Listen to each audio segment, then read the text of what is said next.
کے شخص کی نسبت ذرا کم تھا،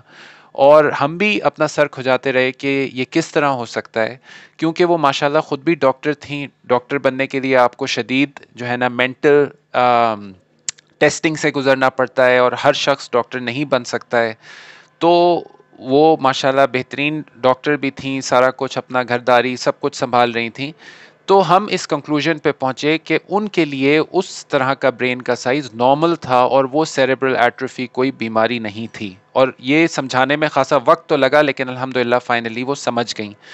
دوسری کہانی میرے ریزیڈنسی یعنی ٹریننگ کے زمانے کی ہے. میں ایک روٹیشن کر رہا تھا ریڈیولوجی میں، اور وہاں پہ اسی طرح کا کوئی سی ٹی اسکین یا ایم آر آئی آیا. تو میں نے اپنے جو وہاں پہ مجھے ٹیچنگ مینٹرنگ کر رہے تھے نیورو ریڈیولوجسٹ، ان سے پوچھا کہ یہ کس طرح اس ایج میں نارمل ہو سکتا ہے. تو وہ ہنسنے لگا، کہتا ہے کہ میں تمہیں ایک کہانی سناتا ہوں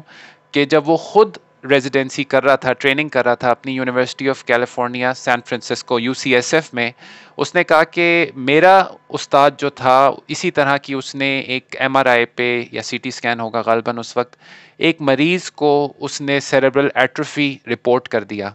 بعد میں جب اس کو پتہ چلا کہ وہ کون مریض تھا، تو وہ رپورٹ اس کے لیے ایک شرمندگی کا باعث بن گئی، کیونکہ پتہ چلا کہ وہ UCSF university of California San Francisco کا ایک پروفیسر تھا جو کہ نوبیل پرائز ونر تھا. اور خود آپ سوچ سکتے ہیں کہ اگر اس طرح کے سی ٹی اسکین کے ساتھ کوئی نوبیل پرائز جیت سکتا ہے، سائنس کی پیک پہ پہنچ سکتا ہے، تو یہ چیز کسی شخص کے لیے کسی عمر میں بھی نارمل ہو سکتی ہے. لیکن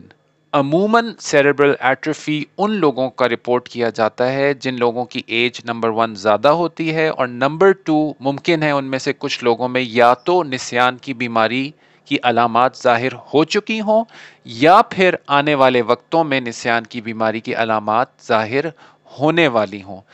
تو سب سے عقل مندی کا کام جو آپ کر سکتے ہیں، اگر آپ کے یا آپ کے کسی پیارے کی رپورٹ میں سیریبرل ایٹروفی لکھا ہوا ہے،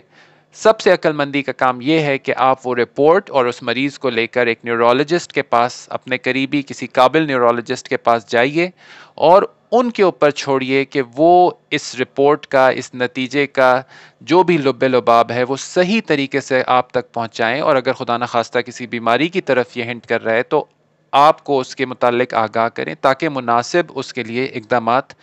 کیے جا سکیں.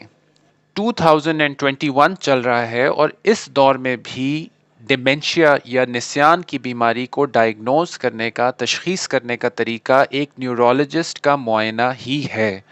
کوئی ایم آر آئی یا سی ٹی اسکین نسیان کی بیماری کو ڈائیگنوز نہیں کر سکتا. ایک نیورولوجسٹ کی ڈیٹیلڈ ہسٹری، اس کا معائنہ، اور جو اس کے بعد وہ مناسب ٹیسٹس کرنا ضروری سمجھے، اس کے بعد ہی نسیان کی بیماری کا جو ڈائیگنوسس ہے وہ ہو سکتا ہے. ہم ضرور ایم آر آئی اور سی ٹی اسکین نسیان کی بیماری کو سپورٹ کرنے کے لیے ڈائیگنوسس یوز کرتے ہیں، لیکن زیادہ تر اس کا مقصد یہی ہوتا ہے کہ ہم دوسری چیزوں کو جو کہ اس طرح کی علامات جیسے یادداشت کی، پرسنالٹی چینجز کی پروڈیوس کریں، ان کو ہم رول آؤٹ کرنا چاہتے ہیں، یا ان کو ہم تسلی کرنا چاہتے ہیں کہ وہ وجہ نہیں ہے. اس میں بڑی چیزیں جیسے برین ٹیومر، فالج ہو سکتا ہے، کوئی بلیڈنگ برین کے اندر یا برین کے باہر اور سر کی ہڈی کے اندر ہو سکتی ہے. یہ سب چیزیں بھی نسیان کی بیماری جیسی علامات پیدا کر سکتی ہیں. تو اپنی بات کو سمیٹتے ہوئے میں یہ بتاتا چلوں کہ نمبر 1، اگر کسی کی بھی رپورٹ میں سیریبرل ایٹروفی لکھا ہوا آ گیا ہے تو آپ نے پینک نہیں کرنا، آپ نے گھبرانا نہیں ہے. سب سے پہلا میسج تو یہ ہے. دوسری بات یہ ہے کہ اس رپورٹ کو صحیح پیرائی میں دیکھنے کے لیے آپ کو لازمی ایک قابل نیورولوجسٹ کی ضرورت پڑے گی. جو بھی آپ کے قریب ہے اس کو آپ دکھا سکتے ہیں جا کے، اور وہی آپ کے لیے جو ہے نا ایک صحیح انٹرپریٹیشن کر سکتے ہیں کہ اس فائنڈنگ کا کیا مطلب ہے، آیا یہ نارمل ہے یا ایب نارمل ہے، اور اگلا اہم سوال کہ ہمیں اس کے لیے کیا کرنا چاہیے. تیسری بات یہ کہ کیا سیریبرل ایٹروفی اگر کسی کو ہو جائے تو کیا اس کا کوئی مناسب علاج موجود ہے. میری نظر میں ایز آف دسمبر 2021 کوئی ایسا خاص طریقہ نہیں ہے کہ جو سیریبرل ایٹروفی ہو اس کو ریورس کر لیا جائے. بہت سی دفعہ میں دیکھتا ہوں کہ نان نیورولوجسٹ یا کچھ اور ڈاکٹرز کچھ وائٹامنز یا سپلیمنٹس وغیرہ یا سو کالڈ طاقت کی دوائیں دے کے مریضوں کو یہ کہتے ہیں کہ ہم اس کو ریورس کر لیں گے. میں سمجھتا ہوں کہ جو ان کا کلیم ہے اس کو ریورس کرنے کا، وہ کسی سالڈ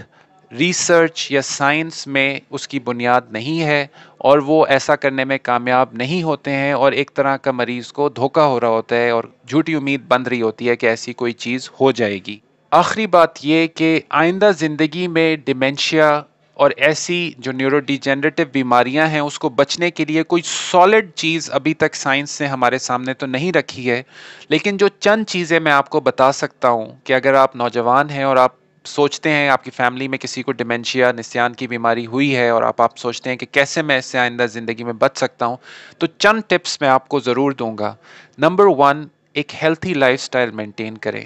زیادہ کھانے سے بچیں، موٹاپے سے بچیں، زیادہ نمک کے استعمال بازاری کھانوں سے بچیں، ایک ہیلتھی ڈائٹ کو اپنائیں جس میں سبزیاں، فروٹ، دالیں، چاول ایک مناسب مقدار میں ہو، موٹاپے سے بچیں، ایک ایکٹیو لائف سٹائل رکھیں جس میں ایکسرسائز ہو، آپ کی مصروفیت ہو۔ یہ دیکھا گیا ہے کہ جو لوگ اپنی زندگی میں مینٹلی بزی ٹائم گزارتے ہیں، یا وہ کسی ایسے پیشے میں ہوتے ہیں یا وہ ایسا کوئی بزنس کر رہے ہوتے ہیں جس میں وہ مینٹلی آکوپائڈ اور بزی رہتے ہیں، عموماً ان لوگوں کو لیٹر لائف میں نسیان کی بیماری ہونے کے چانسز کم ہوتے ہیں، ایون دو کہ ان کے دماغ میں ایسی تبدیلیاں آ رہی ہوتی ہیں جو نسیان کے مریضوں میں ہوتی ہیں، لیکن ان کی جو علامات ہیں اس چیز کو سپورٹ نہیں کرتی ہیں، وہ مینٹلی ایکٹیو رہتے ہیں اور اچھے طور پہ وہ اپنے بڑھاپے کا زمانہ بھی گزار سکتے ہیں۔ اس کے علاوہ جو برائیاں ہیں جیسے سگریٹ اور قسم کے نشے، ان چیزوں سے بچیں، الکوہل سے بچیں، اور ایک اچھا پاک صاف اپنی جوانی کو رکھیں تاکہ ایک اچھا اور پاک صاف بڑھاپا آپ گزار سکیں، اگر اللہ رب العزت وہ عمر آپ کو نصیب فرمائے تو۔ اپنا بہت بہت خیال رکھیے گا۔ اگر آپ کے کوئی بھی سوال ہیں، کوئی کامنٹس ہیں، ضرور نیچے کامنٹس باکس میں لکھ بھیجیے گا، ہمیں ان کا انتظار رہتا ہے، ہمیں وہ اپنی فیوچر ٹاپک سلیکشن میں ہیلپ کرتا ہے، ہمارے پیغام کو زیادہ لوگوں تک پہنچانے میں ہیلپ کرتا ہے۔ اپنا بہت بہت خیال رکھیے۔ السلام علیکم ورحمۃ اللہ وبرکاتہ۔